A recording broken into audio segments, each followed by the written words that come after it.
Are doing what they can to help the homeless at the camp in Tillman's Corner, but the city could be moving toward getting those people off that site.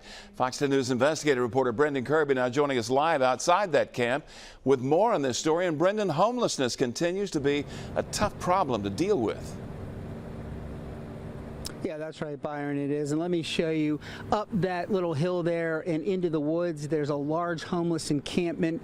Still a couple of homeless people that are living in that area, and lots of trash all around. The city would like to nudge those folks off of the property, but they also want to avoid using a heavy hand.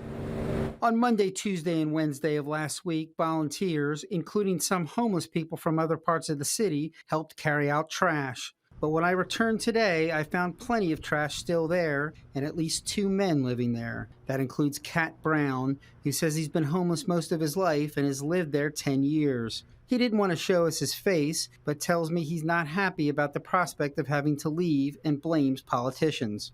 Everybody has to have somebody to step on to get up into office. All they want is money. They don't care about nobody else.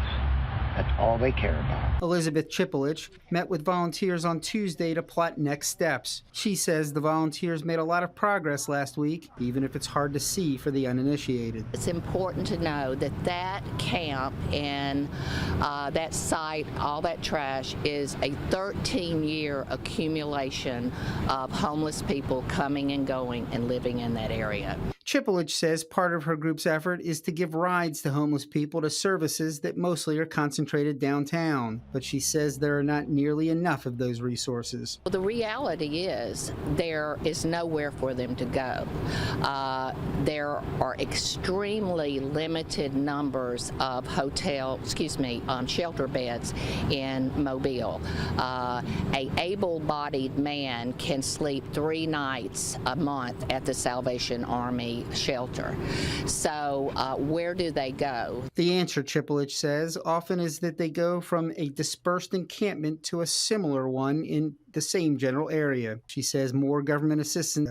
Johnny Hatcher, who's set to join the Mobile County School Board after November's election, says he fears advocates are enabling homelessness. He offered to give one homeless man a ride to a shelter on Tuesday. If you're willing to go down there, I'll be more than happy to take you down there. But the man declined. They don't have to live like this.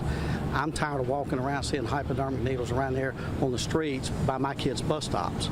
That's not fair to me. If Brown has to leave, where will he go? I ain't sure.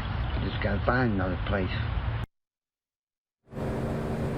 Chipolich tells me that addiction and mental illness remain obstacles, and the city officials say they too would like to match services with the homeless people, but that at some point police might have to get involved. Reporting live from Tillman's Corner, Brendan Kirby, Fox 10 News.